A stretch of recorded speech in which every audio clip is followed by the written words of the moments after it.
Gopika Kantha, Radha Kantha, Namastute. Saptakancha Gaurangi, Madhe Vrindavaneshwari, Vrishbhanaste Devi Pranamami Haripriya. Jai Shri Krishna Chaitanya Prabhu Nityananda, Shri Advait Gadadhar Shivasadi Gaur Bhakti Vrinda. Hare Krishna, Krishna Krishna, Hare Hare, Hare Ram, Ram Ram, Hare. Namam Vishnu Padaya, Krishna Prasthaya Bhutale, Srimati Bhaktivedanta Swami Namne. Namaste Saraswati Devi, Gaurvani Pacharine, Nirvishesha Srinivadi, Paschatya Deshatarine. Okay, I got to know that you finished till 17th verse. So we'll do a quick recap. Reading from 9th chapter, so most confidential knowledge. How are the classes? Am I audible? Very nice, Mataji. Yes, very nice, Mataji. We had a different kind of, a session, and it was very good, Mataji. Though we missed you a lot, very much. How was your trip, Mataji? Oh, my trip was nice. I'll tell after we go offline. Yeah. Yes. Sure, Mataji. So most confidential knowledge, Krishna talks about hearing about him and who can hear and who cannot hear. So who is eligible to hear about Krishna? Jaldi batao. Who's a non-envious, Mataji? Yes, non-envious. And then Krishna talks about his glories, Aishwarya Gyan again. Anya Mataji, Hare Krishna, we are praising you. Achintya Bheda Bhed relationship with the material world. And then he talks about three kind of people who don't surrender. Do you remember 11 to 15? What are the three kinds of people? And the people who surrender are called as a Mahatma. And then there is more list given of non-worshippers. We already have a list of 4 people who are non-worshipper from 7th chapter, right? Who are they? Who don't surrender to Krishna? Mudhas, Naradhamas, Mayaya Aprahrita Jnanas, and Asurim Bhavamashita. Asurim Bhavas, yes. And here who is not surrendering to Krishna?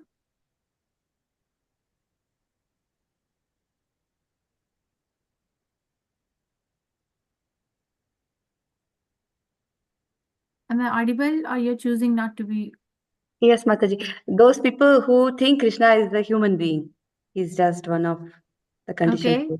They don't surrender to Krishna. Okay. What else?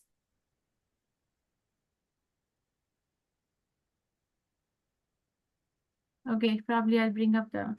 So you're not reading in between the lines? At least tell me yes or no. Maybe so. All right, so we'll just go from 11 to 15 slides very quickly. Then Krishna is the supreme object of worship. He also talks about the Gyanis, the 3 kind of Gyanis who worship Krishna in these verses, verse number 15 more specifically. Okay, we'll try to finish the whole thing, but if we can't, at least we'll finish section D, which is Krishna is the supreme object of worship. So coming to 11 to 15. So yes, the Krishna says that fools who think that I am a human being. I'm actually impersonal, but when I descend to this material world, I descended as a human being. They're also fools. Okay, and then he talks about Jnanati, understanding or knowing. Do you know these words? Jnanati, Ajananti, Janananti, Avajananti. Do you know these 3 terms? Do you know these 3 terms? Yes or no? Please explain from your perspective. So Jnananti, Agyananti, and Avajananti. So Gyananti means that understanding who's who, understanding Krishna is the Supreme Personality of Godhead. And not knowing that is Agyananti. Avagyananti is misunderstanding. Okay, misunderstanding who's who. Okay, one thing is we don't know, other thing is we know, and then the third thing is we know the wrong thing. And we are actually very, very confused, very convinced to follow the wrong thing. So avajananti mama mudha asurim bhavam ashritaha.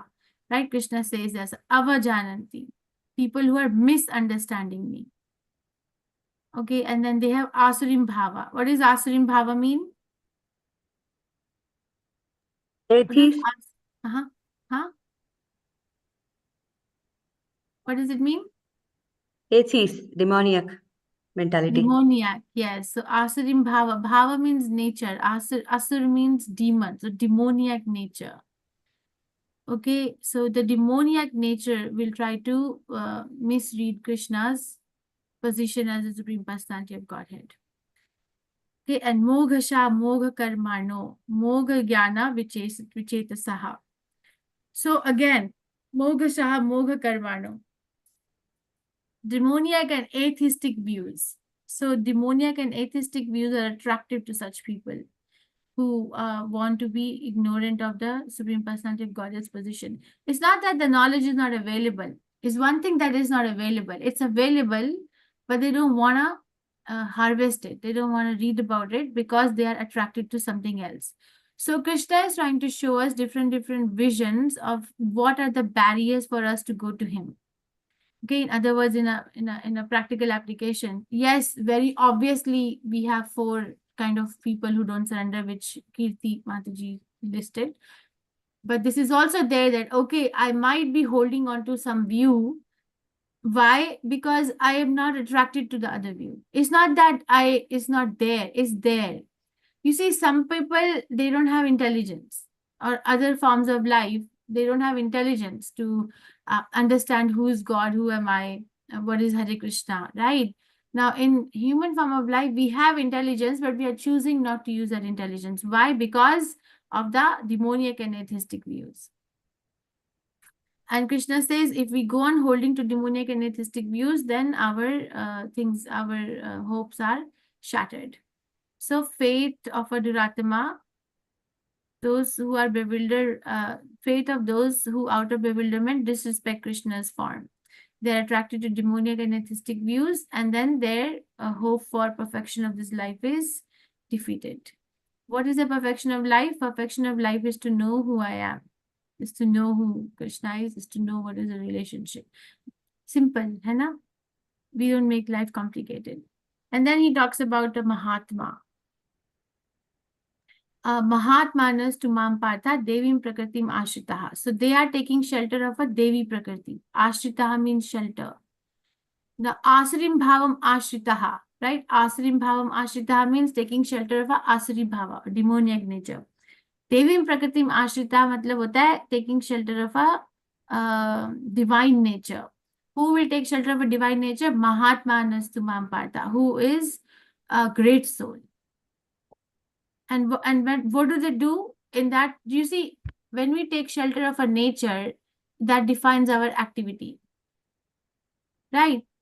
Yes or no? In our general conversation in the world also, don't we say that person is of a very nice nature, that person is of a very angry nature, right? In a general talk, prajalpa, we talk like this or no? You don't. I have no idea whether I'm audible or not audible. Yes, No. Mataji.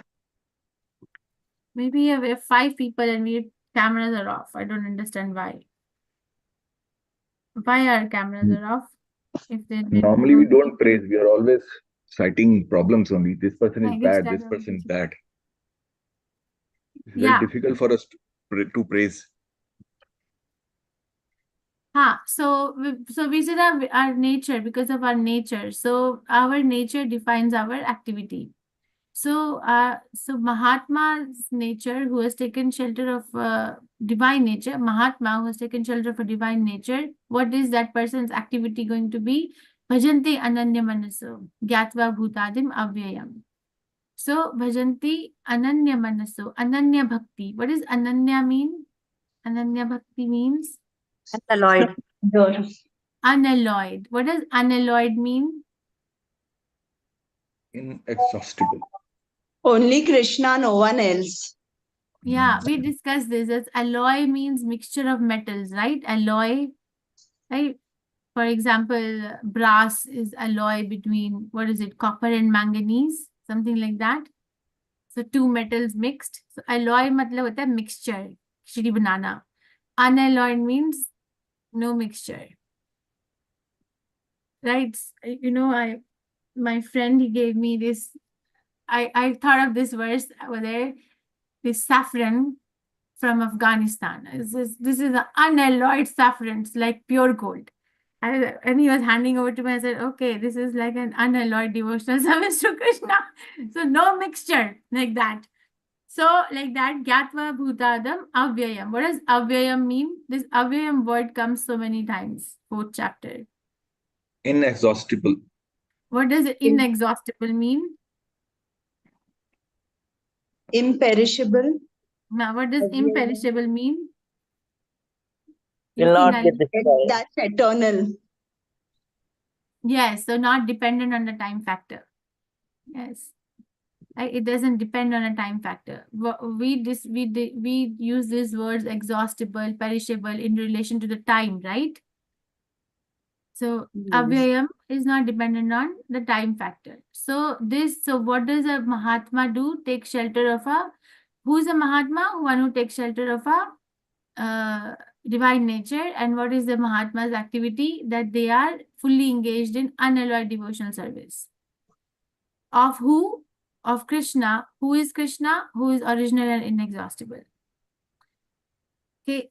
Now, if you compare the two verses, this is a very interesting chapter. If you compare verse 13 and 12, over here says there, right? So, their hopes for liberation, fruitive activities, culture of knowledge are defeated. So when this says, Krishna says defeated, it is in relation to the time factor. That, okay, right now you may be having this kind of views, but these views are not going to take you further. They're going to be defeated. So the time will defeat that. But if we cultivate the qualities of a Mahatma and the divine nature, then it is going to be preserved, as Krishna himself says earlier. So understand that, and then he continues to describe the qualities of Mahatma, because it looks like, Krishna really loves his devotees. So he spends a little time about criticizing a non-devotee, but a lot of time in glorifying a devotee. So that has to be a proportion in our life, of what are we doing with our life. That we may be finding something which is not compatible with our Krishna consciousness, but we may have to find a lot of things in our life which are compatible with our Krishna consciousness. So Krishna himself is showing from his preaching that live like this. Okay. And then these are all the other activities of the devotees. Now here, others who engage in sacrifice. You see, every verse of Bhagavad Gita, if you can feel and palpate the love of the Supreme Personality of Godhead, that will make your reading of Bhagavad Gita more relishable. Because Krishna has no reason other than loving us to actually being available to each one of us in our own nature. So basically, he is coming to us and meeting us where we are. Right? So in psychology, we talk about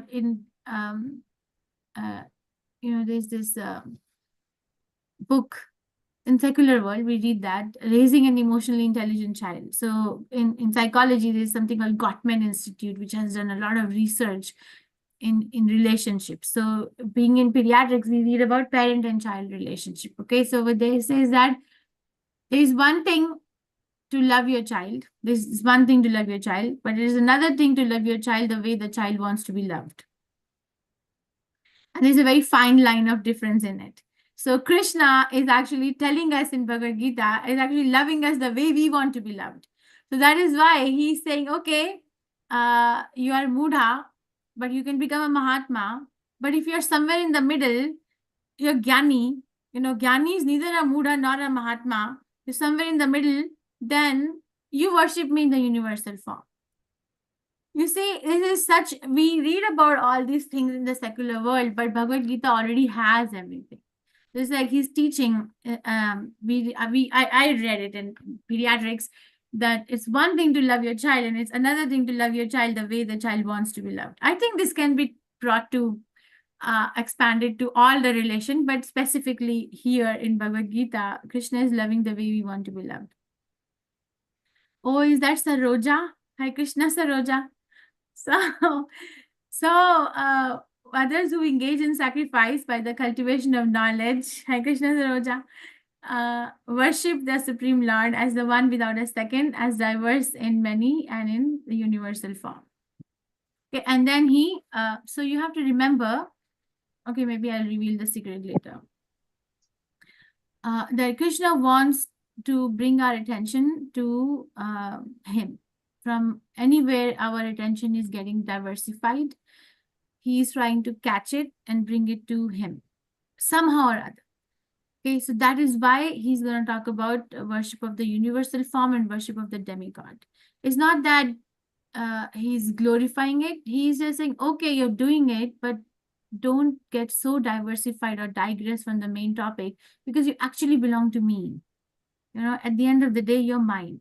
Right? Krishna says that, right? Isn't it so nice? So I think Anvaya Mataji did this. But read these verses not from the perspective of just getting a knowledge, but from the perspective of feeling Krishna's heart and how much he wants us back. That's what makes it most confidential knowledge, okay? Not the literal philosophical understanding of these things. It says, understand that I'm so loved. People in the whole world feel so lonely. But in Krishna consciousness, there is no space for loneliness, because there is so much of affection and relationship dynamics with the Supreme Personality of Godhead. So if we are not lonely, then we can actually pass it on to others by giving them Krishna. So that's what actually everyone is looking for at the end of the day, from wherever they are. So a Krishna conscious person tries to look for opportunities to bring Krishna in their life. But a non-Krishna conscious person, or a person who is not so Krishna conscious, will try to find fault in the other people's life. Oh, they are not Krishna conscious. Oh, they are this. Oh, they are that. But a devotee walks in and says that, okay, you're drinking water, just think Krishna is the taste of water. Okay, you're eating fruit. Okay, think about the taste. The moonshine is giving the taste, and moon is what represents Krishna, he says. You see, there's a fine difference. So, but it is I who am the ritual, I the sacrifice, the offering to the ancestors, the healing herb, the transcendental chant. I'm the butter and the fire and the offering. Okay, so it's not that he's not discouraging. He's not discouraging that don't do sacrifices, because this is Kali Yuga. The sacrifices are not going to be useful. Don't do sacrifices, just chant Hare Krishna.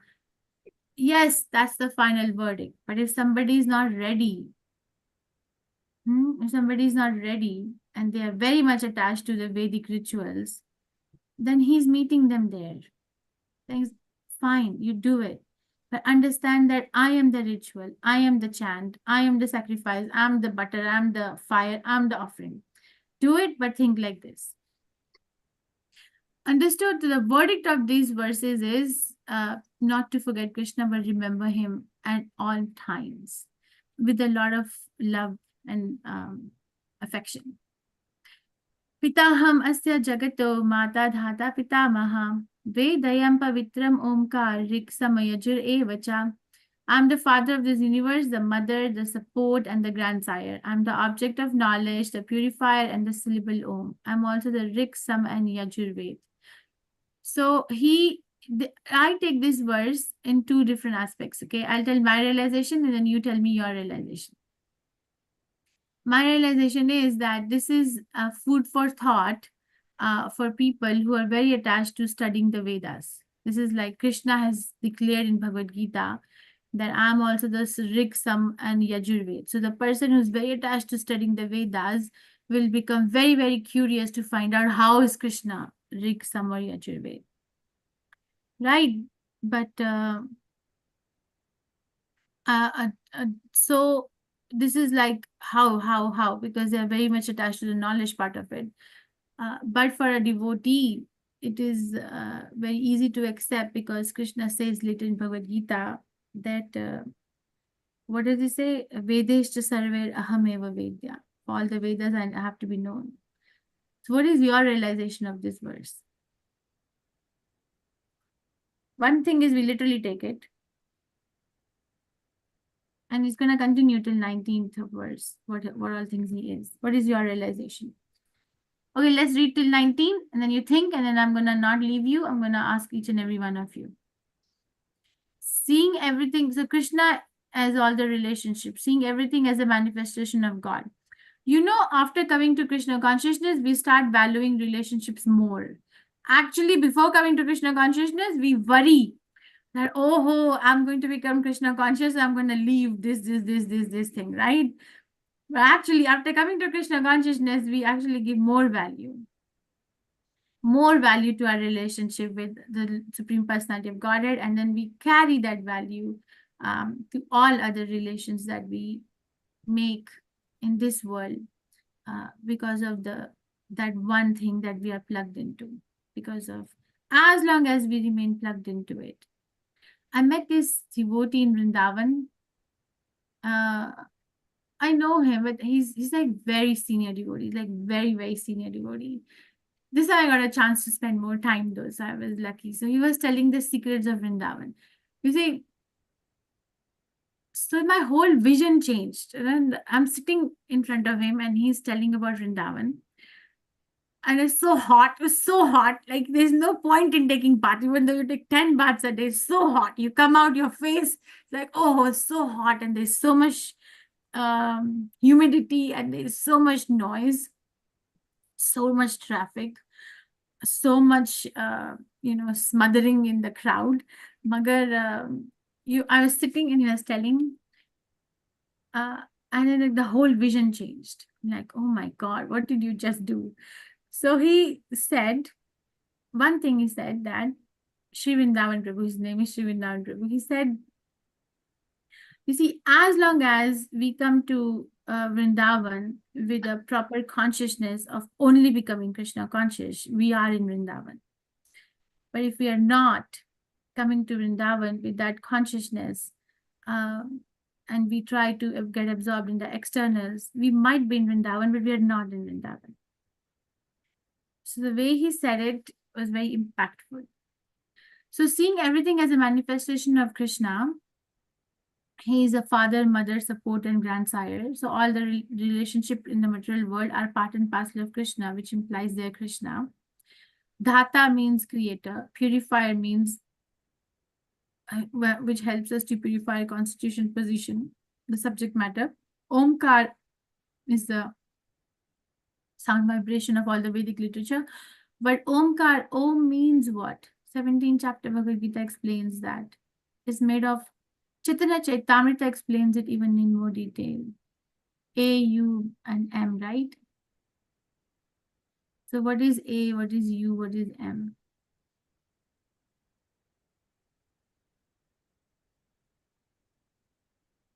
You're muted, Anya Mataji. Yeah, You're in Delhi?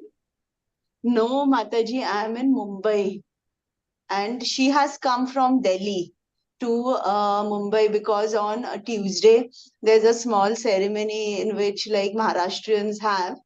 So it is for that I've invited one Prabhuji from Radha Gopinath Mandir, and I've called about 50 people and I've told him, you please tell them the importance of chanting the name. So I know I'm so lucky that he said, okay, yeah, he'll come. I was not expecting, but then there are many people, I said, like those who don't even know that you have to chant. And there's some who chant. So for them, they will chant better after hearing the discourse. And so she's come here. It is going to be her ceremony.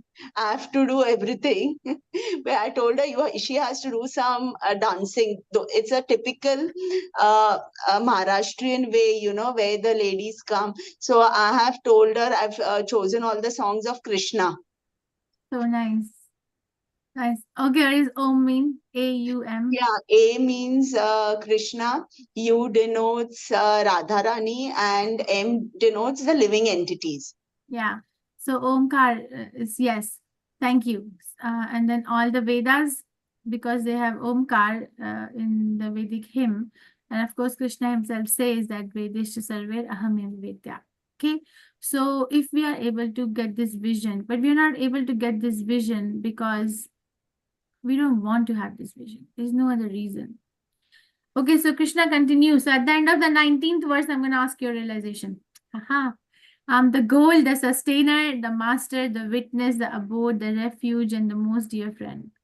I'm the creation and the annihilation, the basis of everything, the resting place, and the eternal seed. So basically, we are not having a space where Krishna is not there. So every aspect of our existence is saturated with the love of the Supreme Personality of Godhead, but we are not ready to feel it. But Krishna wants us to feel it. This is like a love letter, you know. Like, I'm here. See, I'm the master, I'm the witness, I'm the abode, the refuge, the most dear friend. And he says about the friend so many places in Bhagavad Gita, right? 2nd chapter he says, 5th chapter he says, 7th chapter he says, 9th chapter again he's saying, and I'm sure he's going to say more later. The creation, the annihilation, the basis of everything, the resting place, and the eternal seed. O Arjun, I control the heat, the rain, the drought. I am immortality. I am also death personified. Both being and non-being are in me. Okay, I want to know one aspect of reading these verses is the technical understanding and passing a Bhakti Shastri exam for the sake of answering your questions. Another aspect of understanding is realizing and applying it in your own life. So tell me, from verse 17 to 19th, when he's telling all the things what he is, because from verse 20 to 25, demigod worship will start. Okay, I'll start with if you're not gonna start on Mataji, your own. can I? Chalo, very good. Go ahead, please. So in the Veda, so whatever we study in the Veda is basically a progressive step towards understanding Krishna. Now, my question, I have a question here, Mataji. We say Srimad Bhagavatam, we read, 10th canto only after reading the first 9 cantos. Don't we have the same logic here that Vedas are also the step towards understanding Krishna? First we understand the Vedas and then we realize the importance of Krishna. Doesn't that work that way? No, because there's a warning in 2nd chapter, no, that don't get absorbed in the flowery language of the Vedas. The language is very flowery. You see, we are already suffering because of the 3 modes of material nature. Right? We were studying that earlier today or yesterday night for me, that Jada Bharat instructing Maharaj Rahugar, and he was saying that as long as the mind of the living entity is contaminated by 3 modes of material nature, goodness, passion, ignorance, it is like an uncontrolled elephant, and it diversifies its desires in the material world, and then it keeps the living entity in the material world. The Vedas are mostly dealing with the 3 modes of material nature, if we are not reading it under the supervision of a spiritual master. He's given a warning now in 2nd chapter Bhagavad Gita that the language is very flowery. We are not, you see, who wrote the Vedas? Vyasdev. Why did he write the Vedas? And was he himself happy after writing the Vedas? No. So when the writer himself is not happy, how can he had to write Srimad Bhagavatam to become happy, right? It's not that, it's not a stepping stone. It's like a person who is very, very, infected with this particular mode. Then for them, it can serve as a midpoint, but not for a person who is ready to roll in Krishna consciousness from the get-go. It's like your children study in Canada, right? So I think the Canadian education system is, I don't know if it's similar to US, but like I'll give example. My son is in junior now, like 11th grade. So when we're choosing the courses, this is an example. I think you can relate. Nikhil Prabhu. Okay, it says, okay, there's math, but there are 3 levels of mathematics, right? College prep, or honor roll, or advanced placement, right? They all are for 11th grade students, but depending on what is the caliber of the child, the teacher will recommend and the student will choose, right? Is that how it works in Canada too? Yes, we have 3 levels. So it's Regular, available. advanced placement, then IB. So available, hai na? But then depending on what is the caliber of the student, whoever is ready to choose the highest level, they'll get the highest level. They have nothing to do with the lower level. But if a child is not ready, then they'll start from where they are. So people who are very, very infected with the 3 modes of material nature, very thick. For example, meat eater, right? Now, for meat eater, Lord Buddha refuted the Vedas, animal killers, because Vedas are saying animal killing is okay. But then he came and he said, this is all bakwas, nothing is there. Nirvana is the ultimate goal. Hai na? So depending on where we are, we go from there. But you haven't told me your realization. It's a smart way of dealing with the teacher. Did you get it? Did you get the point? Krishna is for everyone, whether one is a jnani or a karmi or a yogi or a bhakta. Krishna is for everyone. But Vedic language is not for everyone. This question is, always challenged by the Arya Samaji people, by our own family member. Vedas, they are Trivedis, Chaturvedis, Dvivedis, and they all are reading Vedas, and they have got their. This is the Samaved. In fact, someone gifted me also. Read this. I never opened that book. I never had the chance. But they they said, these are the things that for our generations we should be reading it. And now you're saying, this is all, just go to the highest level. But then on the other side, you say, oh, don't go to the highest level. First, go step by step, read the 9 cantos, and then go. Then you will be able to appreciate 9 the 10th cantos are canto. not Vedas. You see that's like starting from the lotus feet of Krishna and then building up to the smile of Krishna, right? The analogy is not parallel. You have to compare apple to an apple, not an apple to a banana or apple to an orange. Okay, the comparison is not proper, if I may say so. So, Prabhupada, there is a lecture of Prabhupada where he says that today one person came to me. He said, I have read all the Vedas. I can recite all the Vedas, but I still don't get peace of mind. Prabhupada is saying it in the class. And then Prabhupada said, you have read all the Vedas, but do you know who is God? What is his name? What is his address? How does he look like? So all khichdi, see, all khichdi in the head after reading the Vedas. You can be Dvivedi or Chaturvedi or whatever Vedi, Trivedi, but do you know who's God? This is Prabhupada gave the standard. Do you know what is his address? Do you know how he looks like? Do you know? Then you have read the Vedas. Good. If no, then it's okay to read the Vedas, but also read Bhagavad Gita. So, no. You have to be very clear with your own goal of your life. Then you can bring others by the mercy of the acharyas. The mercy, we need mercy. Okay. So my realization, Mataji, here is that all the relationships that we have in the material world are a part and parcel of Krishna, which implies that we go to the Paramatma element in the other relationship, and they're also Krishna. Okay, very nice. Very nice. Thank you. Someone else, Kirti Mataji. Yes, Mataji, Hare Krishna. As I understand, Krishna is all pervading, Mataji, and he is the ultimate shelter. And he's the cause of all causes. Like when he says, he gives the rain, and he gives the heat, and I cause the rain.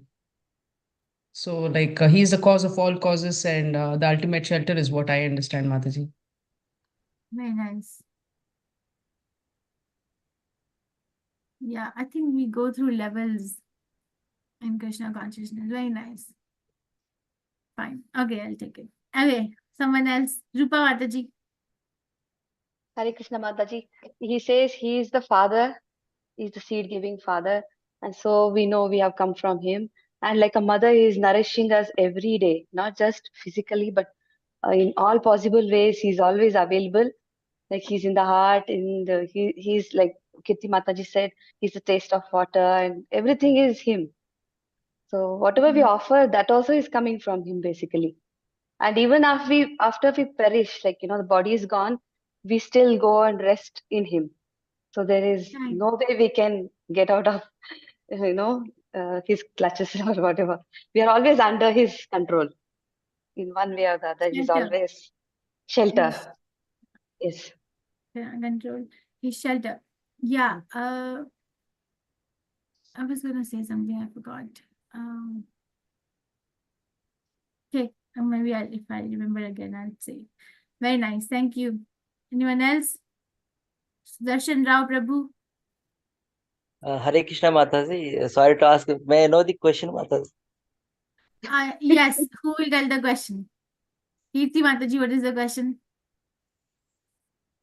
So from Shloka 17 to 19, what exactly we understand about Krishna and what is he trying to explain to us and what is our conception about him?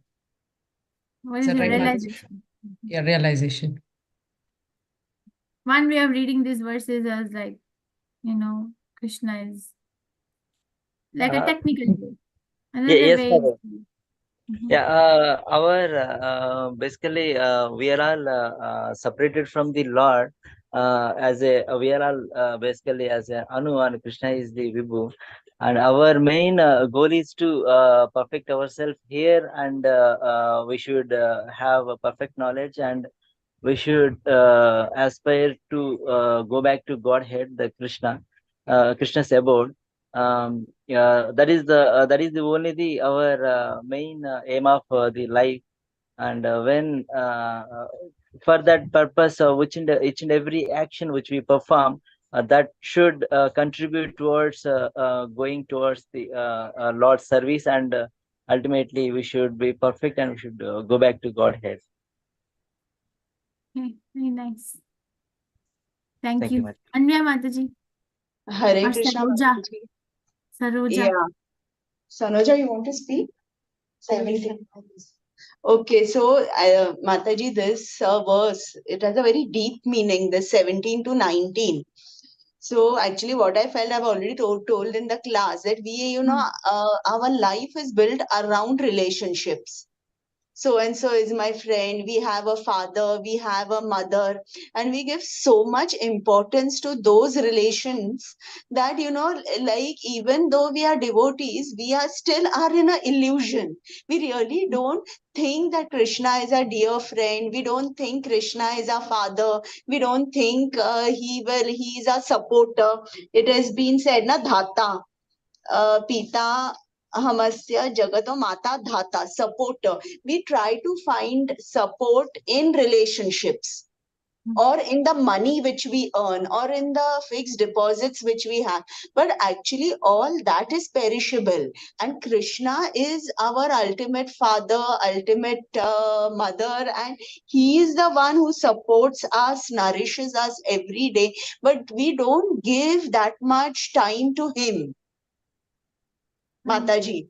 So somewhere behind our mind, though for me, I'm speaking for myself, though I'm chanting, everything is there, but still that Krishna, it's only you, with whom my relationship is going to be eternal. Rest, everyone is going to come and go.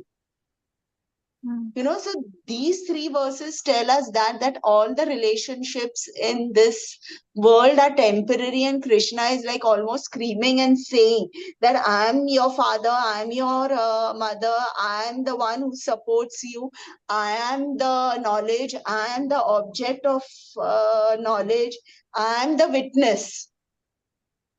Very nice. So yeah, Hare Krishna. Very nice. Thank you. Anyone else would like to say anything? The court is open. This class is very quiet. Okay, from verse 20 to 25, now he talks about the demigod worship. Okay, so far he spoke about like, okay, you're very attached to the jnana part of it, you're very attached to the ritualistic part of it. You're very attached to the relations you have, you're very attached to this. Okay, that's fine, but then see me also. Don't ignore me. The Vedas and drink the soma juice, seeking the heavenly planets. Worship me indirectly. They take birth on the planet of Indra, where they enjoy godly delights. This, in a way, to me, it feels like a warning, because if you actually see the luxury that people have, there is every way we can get allured. Like there's every way.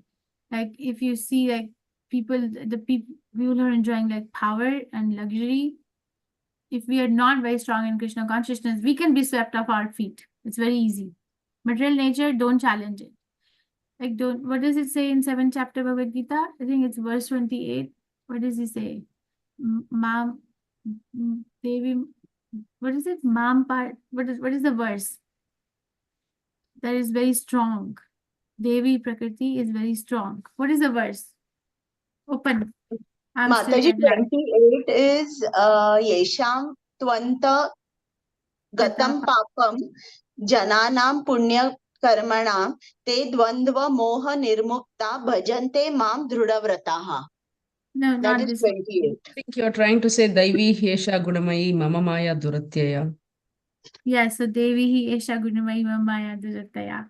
So Mama Maya, he says there. So there's a discussion, a little bit of a discussion that Devi hi Esha Gunamai, or Devi, or this material nature, which is made up of 3 modes of this material nature made up of the 3 modes is Mama Maya, my Maya. What verse is that? Maya metam tanantite. As 15, I think, Mataji, if I'm not mistaken. 7 So point. what I'm trying to say here is that don't try to challenge the material nature. Don't try to say that, okay, because I'm chanting Hare Krishna, I've already come to a very high platform in life, and the material nature will not affect me anymore. It is not going to happen. It's not going to happen, because we are not pure devotees. We have so many examples, right? We have example of Lord Shiva in 8th canto Srimad Bhagavatam, where he in the Mohini Murti form. Of course, it is for teaching us. We have example of Bharat Maharaj. Like we can somehow take an example of Ajamil, if he, because he was very much in the mode of goodness, if not a pure devotee, but mode of goodness he was cultivating. But so we have, when all these devotees, Vyasdev is taking time and mentioning these reported cases in the Bhagavatam, then who are we? So Krish, this is kind of a warning that, okay, when we get very allured by the externals, then we get it. You know, we worship the demigods, we get it. I was in India and I didn't know that was like, what is it called as the monsoon season, like Shivaratri, Monday, like a Monday, the temples are saturated. There's this temple near my house and I went there. Oh my God, living outside India, you don't realize, right? So I went and I'm like, oh my God. So I saw some people, which is fine because Krishna is okay. I'm not finding fault, okay? Please don't hear me out with that intention, because that's not my intention. Whispering something in the ears of Nandi, you know, the cow of Lord Shiva, the bull of Lord Shiva. So I'm like, oh, so this is like interesting. Don't know what they were saying, but it looked to me that there are some desires. And Sri Vrindavan Prabhu was saying that lately in Radha Kund, you know, Radha Kund is our sampradaya. Is out of all the 4 sampradayas, Radha Kund is Gaudiya Vaishnava sampradaya, very important to Gaudiya Vaishnava sampradaya. Right.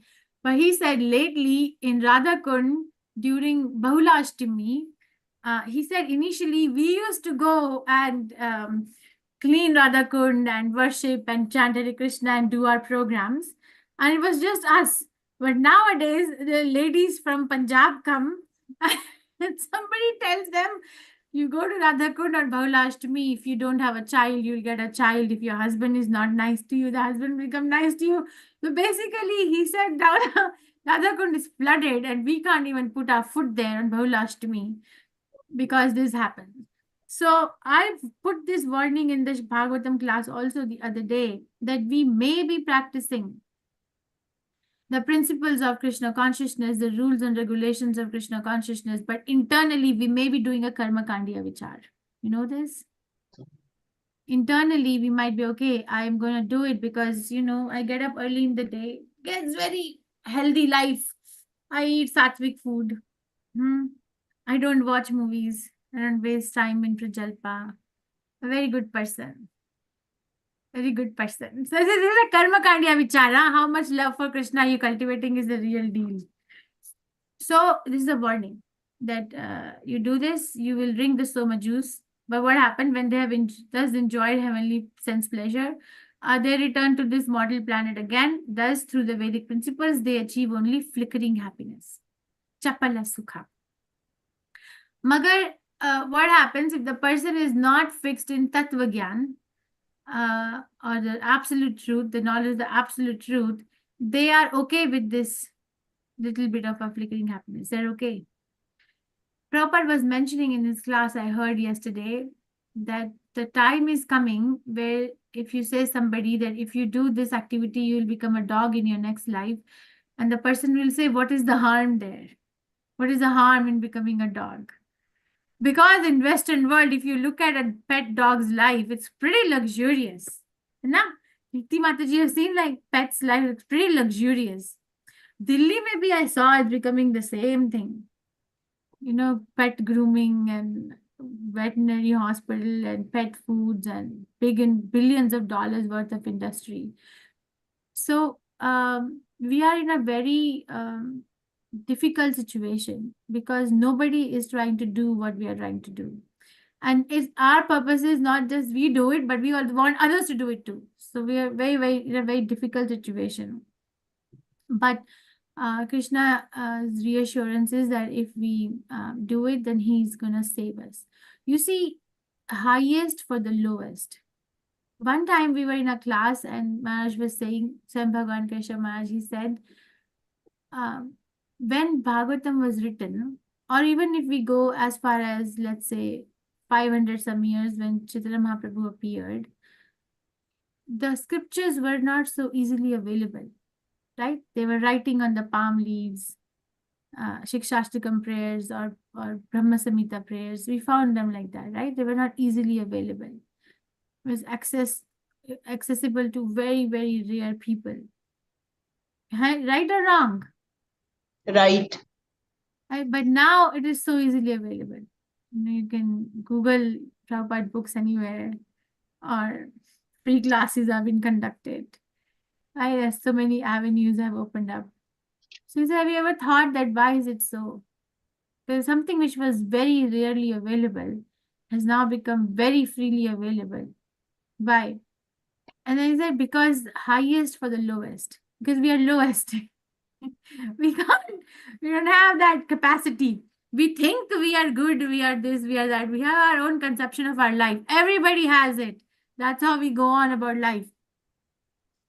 But actually, if you look at our life from the eye of Vyasadev, Vyasadev looking at us and seeing what kind of a life are we leading. Okay, this person really needs help. Let me just give it to him or her free of cost. Right? You do sometimes, you get very pity, you take very pity on person who's really, really suffering. So, okay, let me do something for you, some little thing. Have you done that ever? Like you're walking on roadside or something. So our situation is kind of like that. This person really needs help. So let me just give this, whatever was not so easily accessible. So understand that, am I going after flickering happiness, or what is the antidote? And the real thing is to develop real happiness. But unless we develop the real happiness, these flickering happiness moments are going to come. So how do we counteract it? Or what do we do? What quality? It's my question. What quality will help us? in not succumbing to the flickering happiness. The quality of Shuddha Sattva, Mataji. Shuddha Sattva? Yeah, so Shuddha Sattva is the ultimate. Na Shuddha Sattva mein to absolute happiness experience hoti hai na? We're not there. Are we there? No. We're not there. We want to be there. That thing goal is there, but we're not there yet. So we are in the material platform where the flickering happiness, somebody wearing very nice clothes, somebody having a very lavish wedding, somebody is very powerful. They try to tend to attract attention for that moment, that's flickering. And then it looks like maybe I should do that. That's what Sri Prabhu was telling me, that in Vrindavan, it's difficult to live in Vrindavan. But you live in Vrindavan as long as you want to be in Vrindavan to only become Krishna conscious. Otherwise, he said he saw many people who came to live in Vrindavan, bought the house, but then later thought that Gurgaon is better. Some other nearby area is better, more opportunity. So they wind up and they go. So it's not that the place is better. Of course, he said many other things, but what I'm asking is, what is the quality that will help us individually and collectively? If I'm getting deviated, you come and tell me, Prem Kishori, we have to do this, or I do that to you. What is that quality which will help us stay focused on this road to Tattva Gyana? The quality of, don't make life complicated. I was teaching this to one girl last night. She was asking me how to pray to Krishna. I said, chant Hare Krishna. She said, is there any other mantra? I said, praying to Krishna is not hard. Don't make it complicated. Chant Hare Krishna and then just talk to Krishna like you're talking to me. So I'm telling you now, same thing. It's not so hard. The answer is not so hard. What is that quality which will help? Which will bridge us? Patience, okay, very nice. What else? Dharya, patience is a very nice quality. What else? Love for Krishna, Mataji. Yeah, you see, the Knowledge. love is a very high platform. According to Prabhupada, what Prabhupada explains about love, he said it's a very high platform, even in the material world. He said that when love means service, that's what in spiritual aspect, love means service.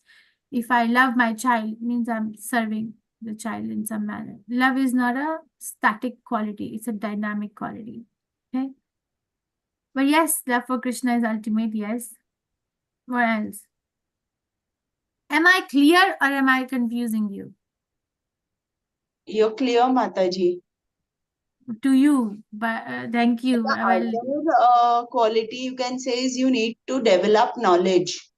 Continuously hearing is very important. very nice. Mataji, probably just the desire, at least the desire to love Krishna or to do service or to understand him So more. how do we keep that desire focused? Because the desire can go here, there, no? Okay, I have a desire to love Krishna, but the movie 3 hours, not bad, it's the problem. See, we can have overlapping desires, very complex world. Very nice. Rupa Try Mataji. to, sorry. Go ahead. I was just trying to say, like, to try to dovetail the desire towards Krishna, probably. यही तो बात हो रही है ना सारी. How do we keep that desire dovetailed and not derail? So, right, yeah, good. You're making it more and more clear. I appreciate that.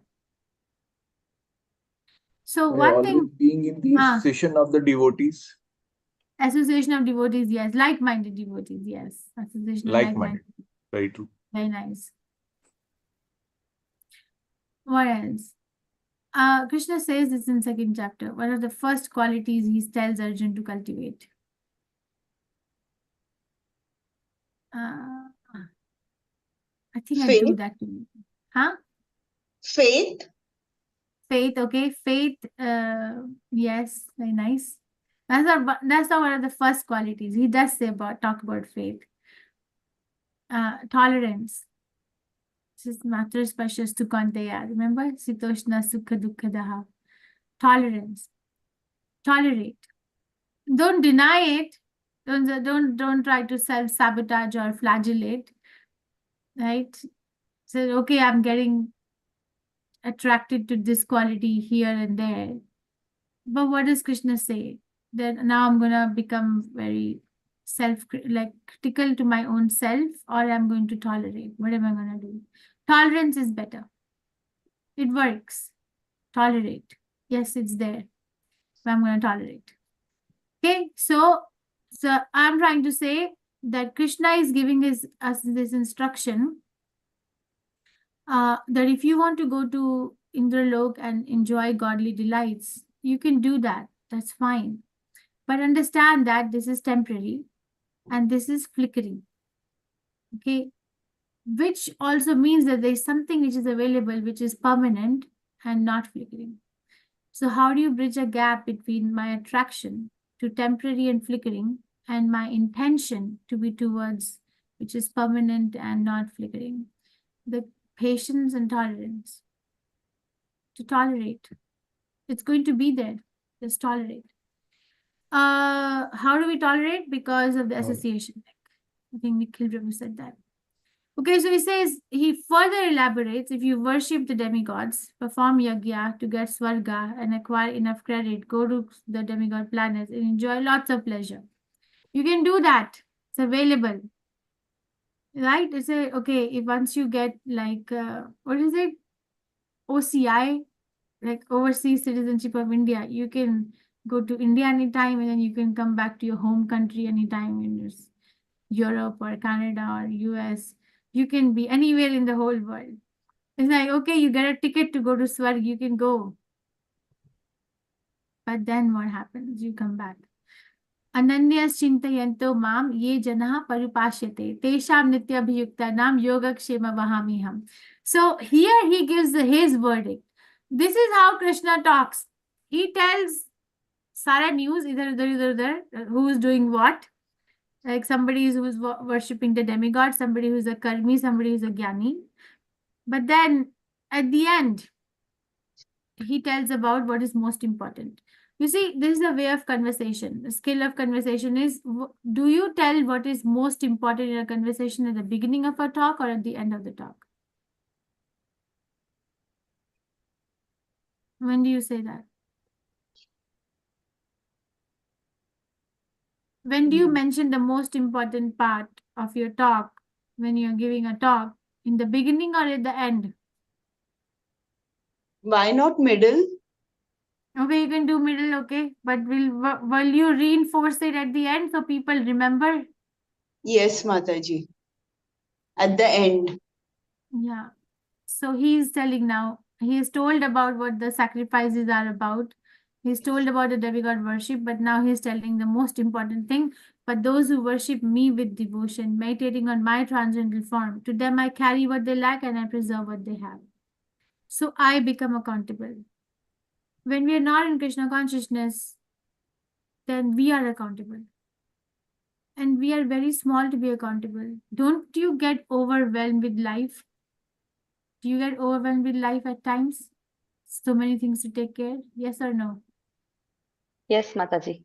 Yes. Definitely, Get Mataji. Yes. overwhelmed, right? And actually, if you look at our roles and responsibilities, we can count on fingers. We can count as a family or as a job or as a devotee or as a person myself. We can count. But those things which we can even count on fingers overwhelm us. Because we're very small, we're not wired to be accountable to so many things. We need Krishna. So Krishna is saying here, to them I carry what they lack and I preserve what they have. So basically he becomes like what is it, a bank account and a stock market, both. So savings, and he's also giving the credit. So I'm not saying worship Krishna because of that. I'm saying this is his what he says, that there's a lot of benefit in coming to me. I get happy, you get happy. We both are happy. So this is happily ever after. So Disney movies end in happily ever after, no, but they don't show the ever after. They just end at a prince meeting a princess. But here Krishna is saying, come to me, I'm happy, you're happy, we both are happy, and we are actually happy for forever. So how will we come to him? He's saying, worship me with devotion, meditating on my transcendental form. Okay, it's easy, but it's simple, but not easy. Simple. ये अपि अन्य देवता भक्ता यजन्ते श्रद्धयान्विताः ते अपि माम एव कौन्तेया यजन्ति अविधिपूर्वकम्. Whatever a man may sacrifice to other gods, O son of Kunti, is really meant for me alone, but it is offered without true understanding. So, avidhipurvakam. Vidhi means method, methodical, right? Method. Avidhi means not with proper method. Because literally, how is it so? How is it avidhipurvakam? You tell me. You're in Bhakti Shastri, not level 1. You tell me, how is it avidhi? Offered to him without true understanding. How? Like you taught us, Mataji, it's like watering the roots of the plant. It's like so there's no point watering the leaf and twigs and flowers and all. If we worship Krishna, everything is automatically taken care of. Okay, very nice. One analogy is watering the leaf and not the root. Okay, and then how is it avidhi? Very nice. That is What else? avidhi, Very because nice. we are not following the process. Very nice. What else? The demigods are empowered by the Supreme Lord. So in that way, they are not all in all. So they are not the supreme. They are Very only nice. the managers of this material world, and Very nice. Krishna is empowered them. Very nice. So you see, then we are not going to the master. We are somewhere happy with the middleman. So it's not a proper vidhi.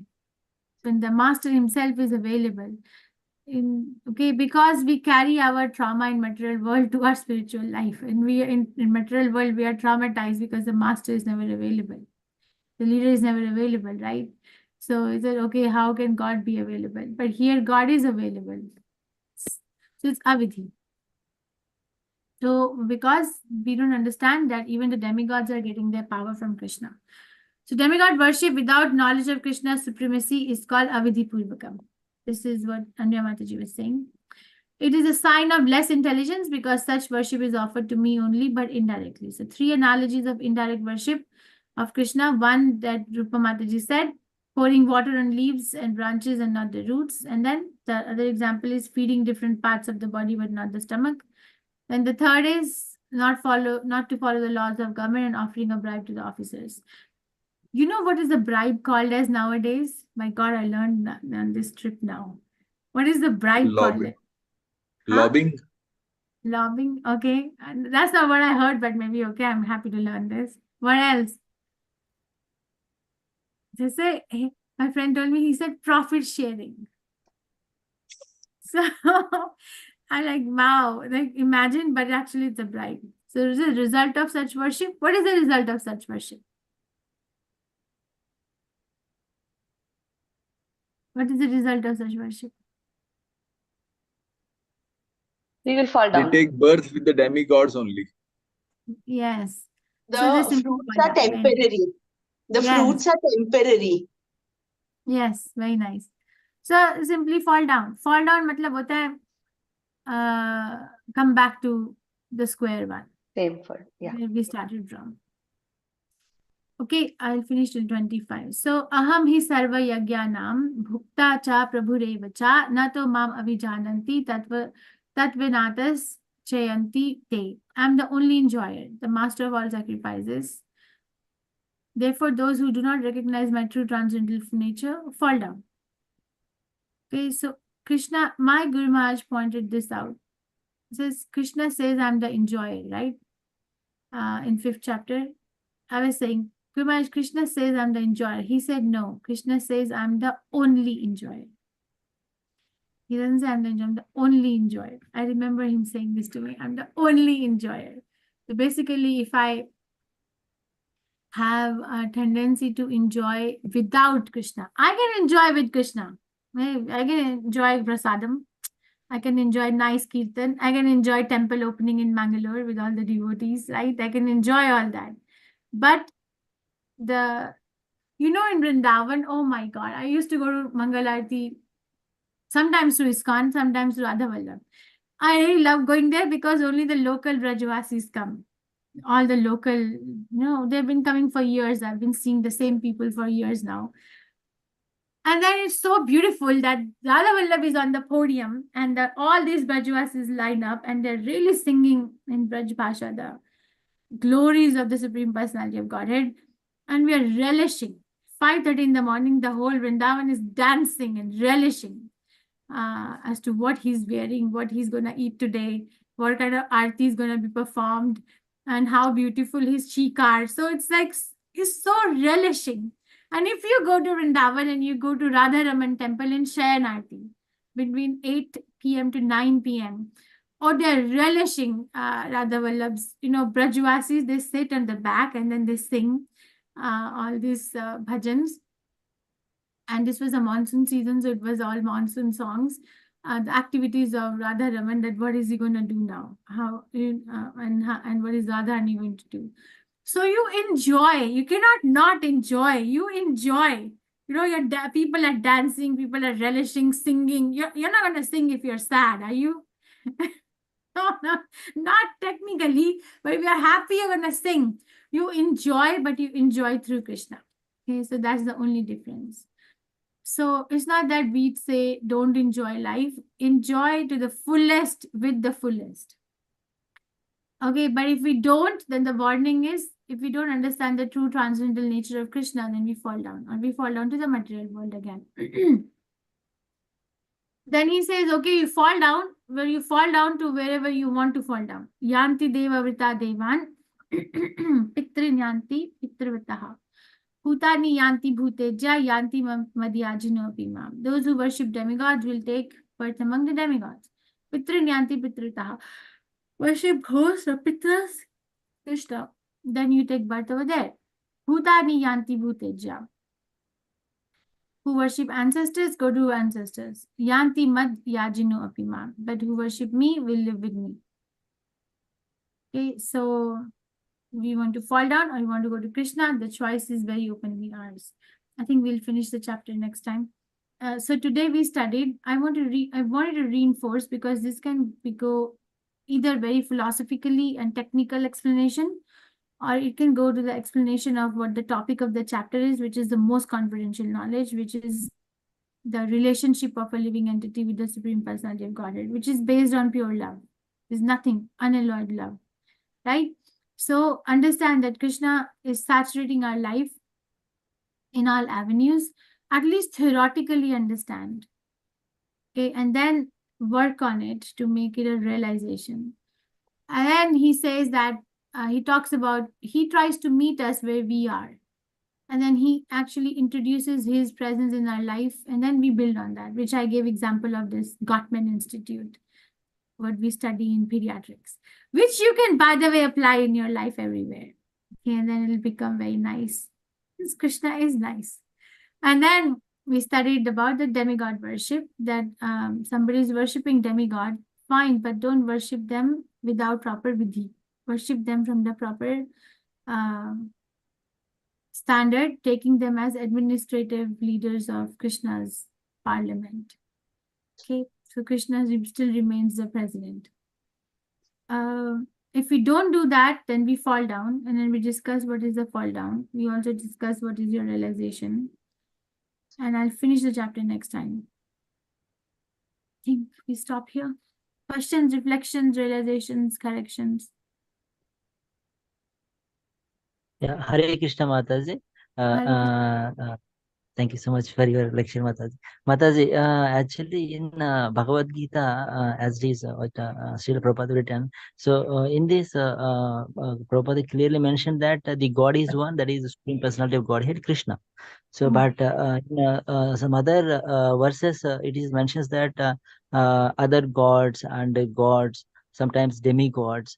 So it gives me some confusion that God is one, that is Krishna, but again Prabhupada has mentioned that other gods. So other gods means, how can we understand Krishna is the only God, so we can call him as the God, remaining all demigods. You see, Prabhupada has coined new terms in English language in his Krishna consciousness. Have you realized it? Demigod is not a word. Prabhupada actually, it's called neologism. You know, he coined this word demigod. And he explains, I'm going to give you one reference from 8th chapter Bhagavad Gita, verse number 2. Okay, Sudarshan Rao Prabhu. Yes, It Mataji. says, Prabhupada is saying here, Vishnu, Lord of sacrifice, may refer to either Indra or Vishnu. Vishnu is the chief of primal demigods, including Brahma, Indra, Shiva, and Indra. Including Brahma and Shiva, sorry. Indra is the chief of administrative demigods. Both Indra and Vishnu are worshipped by yajna performances. But here Arjun asks who is actually the Lord of Yajna and how the Lord is residing within the body of the living entity. So even Prabhupada said Vishnu, there is no Vishnu form in the spiritual world. There is Narayan form, there is Ram form, Narsimha form, Krishna form, but not Vishnu form. So basically, even Vishnu is a chief of primal demigods. Primal demigods is three primary, Brahma, Vishnu, Mahesh, right? And Indra is the chief of administrative demigods. So basically, both are in the category of demigods. So who is God? Krishna is God. Everyone else is a demigod, is acting on behalf of Krishna. But when Prabhupada gives this example, let's say the prime minister sends his representative to a state. Wouldn't the representative or prime minister be given the same welcome as the prime minister himself or herself? Yes or no? Because it is a representing. Yes? Yes. Yes. Yes. Mataji. Okay, I'll talk about Indian embassies in foreign countries. Okay, Sudarshan Rao Prabhu. In Indian embassies in foreign countries, there is usually an ambassador. Okay, if you look at the model, so there's usually an Indian ambassador. So ambassador is actually representing the chief representative of the government of India on a foreign land. Let's say, in US, who's the Indian ambassador. There's going to be only one ambassador in the whole of US. There are going to be many consulates, but one embassy, which is going to be in the state of that country. And in that state, there's going to be just one ambassador. So that person is given the same respect as the chief of government of that country is given in their own land. Okay, so we give the same respect, but we still know who's who. Am I making sense or am I complicating your life? Yes, Mataji. I can't hear you. Yes, Mataji, it is making sense. Okay, so Krishna is the only God. Krishna says that Govindam Adi Purusham Tamaham Bhajami. So Govinda is, Brahma says Adi Purush is the oldest. Tamaham Bhajami. So, but everyone else, yes, they hold very important post. Yes, they can be given the same respect, but we still know who's who. Okay. But you can remember this reference 8.2. Sure, Mataji. Mataji, one more question.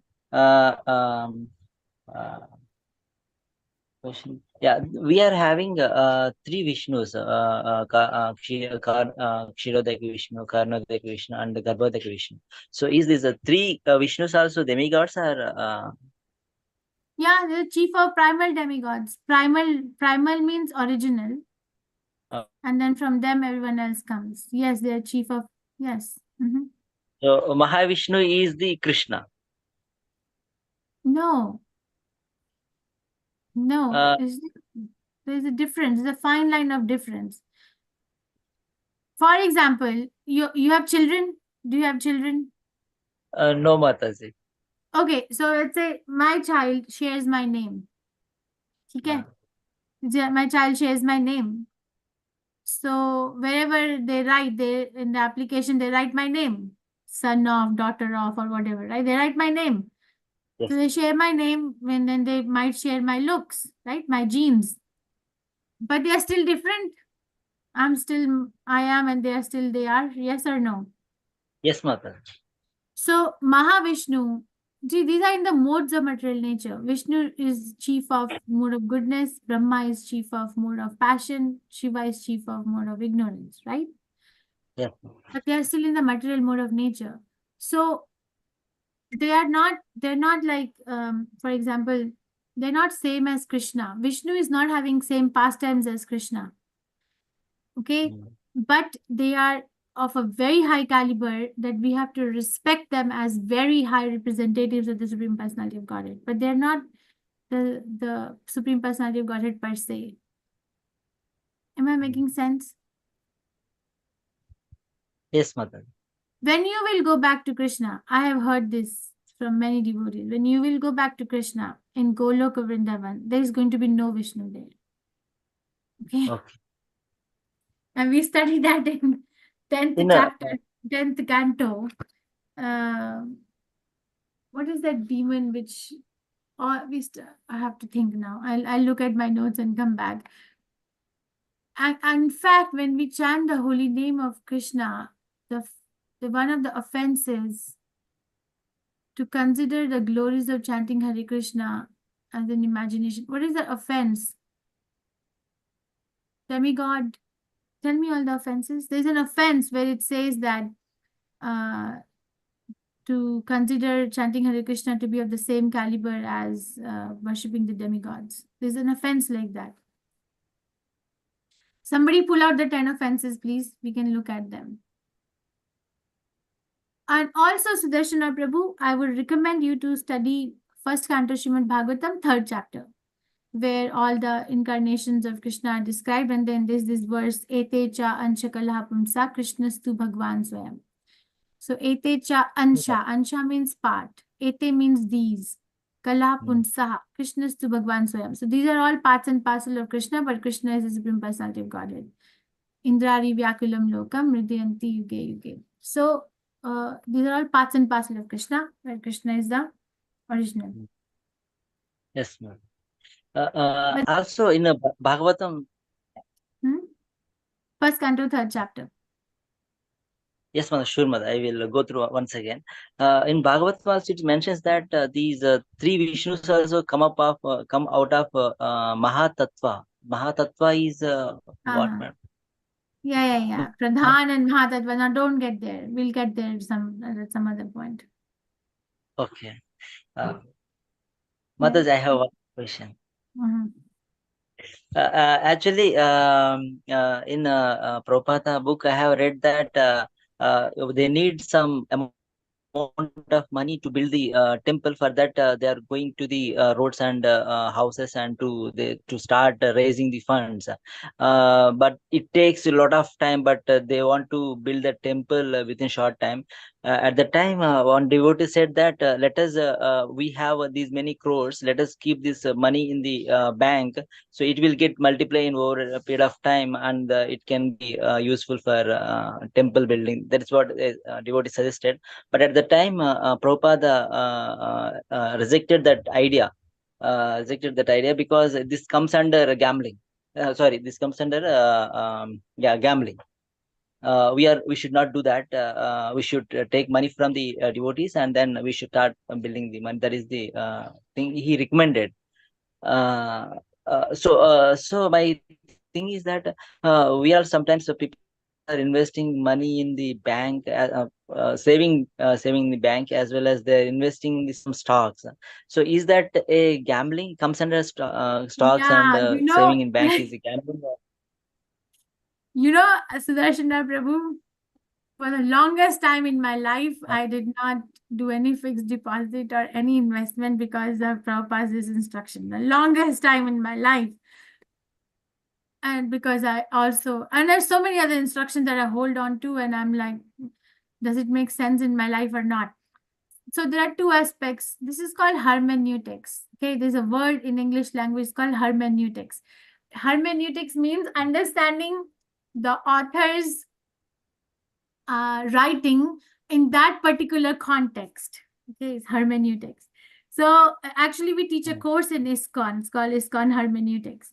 So, so I raised the same question that you're raising to me years ago, and probably 10 years ago.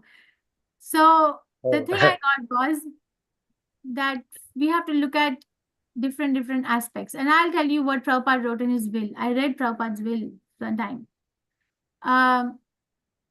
Says first is what varna and ashram is that person from? Okay, they're sannyasi or brahmachari. Are you a sannyasi or a brahmachari? I am Grihastha Mataji. So you're not a sannyasi or a brahmachari, right? So the rules are different.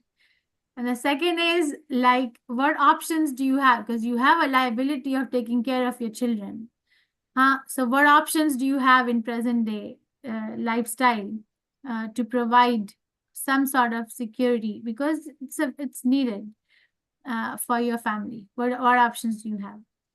So we don't. We are all on the same boat actually. We don't. Okay, Yes, so it's not that don't do gambling, don't make stock market as like, like the day and night of your life. I know some people, not devotees, who are like working in, what is that, New York, Times Square, what is the place? Very famous, till like 2 a.m. and then they go to bed at 3. I have a niece, she's studying in London School of Economics. She says doctors makes nothing. Finance market, you make easy money. But I said, but at what cost? What is the cost of making that money? They say, you just have to sacrifice your sleep, you have to sacrifice your life, sacrifice your family, sacrifice your friend. I don't want that money.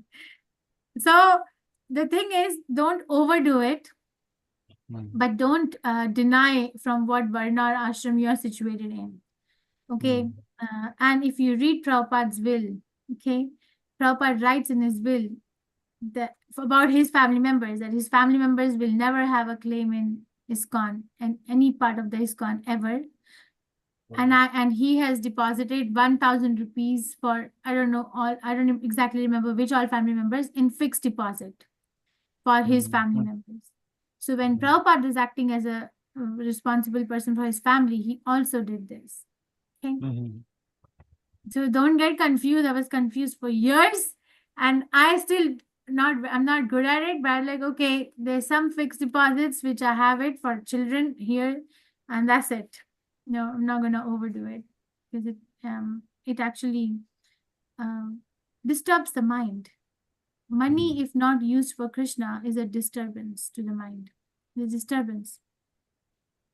Right? Mataji, can we keep money in stocks without thinking every time how much return I am getting, like long term, 1 year or something like? You see, I'm only giving you a principle. Do something which is not going to cause disturbance, but not doing anything will also cause you disturbance because you are in Grihastha. Okay. So you have to find your fine balance. For me, even a little stock is like a disturbance. I don't want to do it at all. So for somebody else, it's not. So you have to find your own balance. Okay. Good, Mataji. Thank you so much, Mataji. Okay. Okay. Any other question, reflection, realization, correction? I think we can go offline now. Kirti Mataji. You have the access, Mataji. Oh, I'm the host.